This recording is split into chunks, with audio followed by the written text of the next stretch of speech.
now they're talking about climate change and how we have to use less energy in order to avert this major climatic crisis, yet they're flying in on private jets. If they really cared about the environment and climate change, they would just have this whole conference virtually. There's no reason to meet in Davos. In fact, if they're going to meet, they can certainly meet someplace where the hotels are less expensive and the meals are less expensive, so that the taxpayers who are footing the bill for their political leaders and central bankers who are coming to this party, they could do it at a more economical location. But again, if your goal is to minimize your climatic footprint, then why meet in person at all? Can't they have these discussions virtually? Haven't these guys ever heard of Zoom? No, of course, they all want to go there.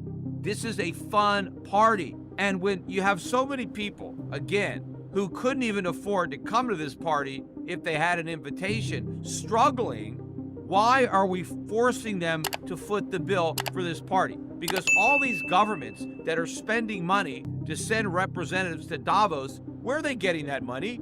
Well, they're just going to print it. There's just going to be even more inflation. And so if these governments and central bankers want to fight inflation, how about starting by not sending your representatives to Davos? Yes, in the scheme of things, it's not going to make that much of a difference given how much inflation they're creating. This could be a spit in the ocean, but at least symbolically, spit, because at least show the people that you care a little bit about their suffering. In fact, you had people like Christine Lagarde, right, from the ECB, talking about how the war is a problem or COVID was a problem, but none of these central bankers are really accepting any responsibility, because the ECB is a much bigger threat to Europe, at least from an economic perspective, than COVID was, or even the war for that matter. And the ECB was making these monumental monetary policy mistakes long before the war in the Ukraine, long before COVID. They just made even bigger mistakes after COVID than before COVID, but the mistakes started a long time ago, and they're not accepting any responsibility. In fact, the closest I heard of any central banker accepting some responsibility was the chairman of the Swiss National Bank. And he said, and I'm quoting, "With the benefit of hindsight, monetary policy was a little bit too expansionary." And he's talking about all the central bankers, not just the National Bank of Switzerland. Now, first of all, at least there's an admission of some culpability here. But he's trying to say that the only reason that we now know that monetary policy was a bit too expansionary is because we have the benefit of hindsight. So in other words, it's not really the fault of the central bankers, because nobody can foresee the future. So sure, it's easy now with the benefit of hindsight to realize that monetary policy was too expansionary, but how can we expect policymakers to see into the future? Clearly by claiming that it's only now, with the benefit of hindsight,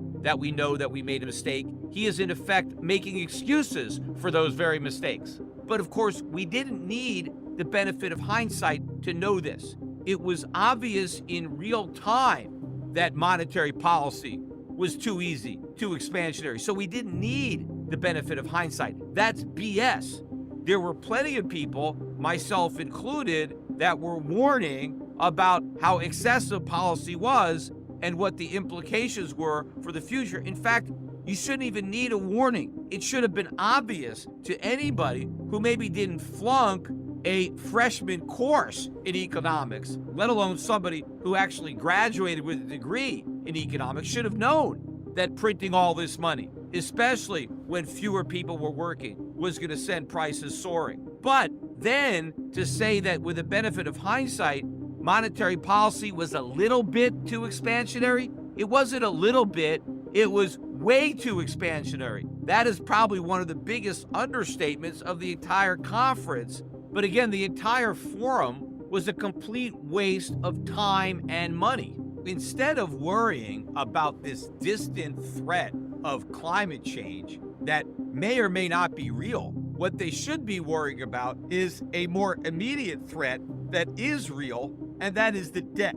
Not just the debt being run up by the United States, but the debt being run up by a lot of these governments around the world. Where are those warnings? Why aren't these so-called experts in Davos warning about that? The threat to the world is socialism. What we need is less government and more capitalism. Where are the calls for that? Where are the calls for deregulation? We need governments to cut regulation. We need freer markets. We need honest money. We need interest rates that are determined by free market forces, not fixed by government central planners masquerading as central bankers. No, you're never going to get anything like that coming out of Davos. The only thing that the Davos partygoers ever advocate is more government. They've never spotted a problem that they didn't think the government could cure, even though the government actually caused the problem they think they're trying to solve. And of course, governments have caused a lot of other problems that they haven't even recognized yet.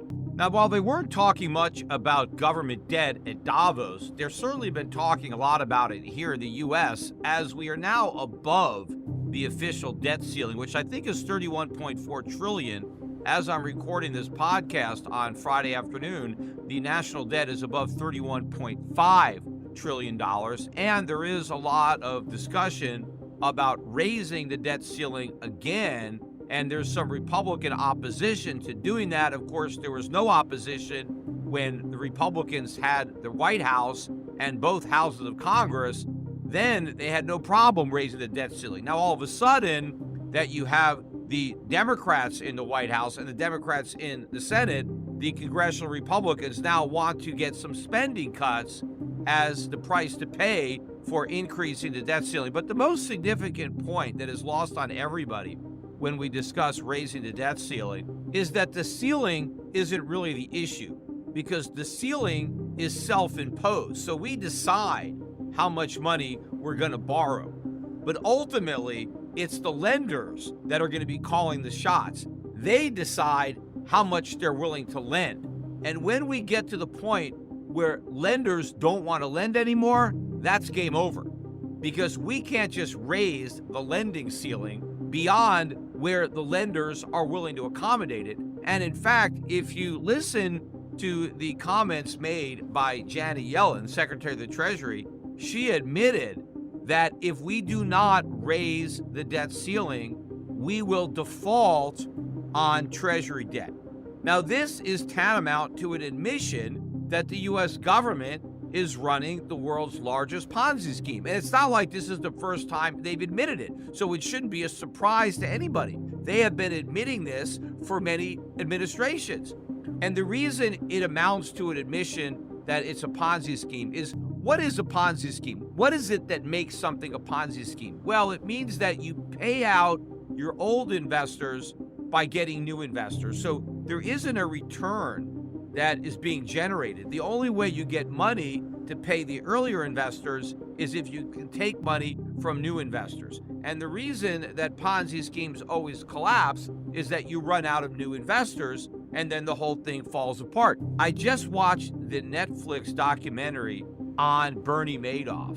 And the reason that Bernie Madoff's Ponzi scheme fell apart, it's not because government regulators figured it out. In fact, it was the opposite. One of the good things about this documentary is it shows the incompetence of the SEC. But not only did the SEC not figure out this was a Ponzi scheme, even though they had all the evidence handed to them years in advance, and then they went and audited Madoff and still didn't discover it was a Ponzi scheme. But the SEC's official endorsement of Madoff, when they came public and said, we investigated him and everything looks good, that resulted in a huge inflow of new money into the Madoff Ponzi scheme, because there may have been some people that were naturally skeptical of those returns, and so they stayed away. But once they got the good housekeeping seal of approval from the U.S. government, well, a lot of people now felt the coast was clear and they wanted to invest money. One of the points that the documentary is trying to make is that, you see, we just need better regulators. We need more regulation.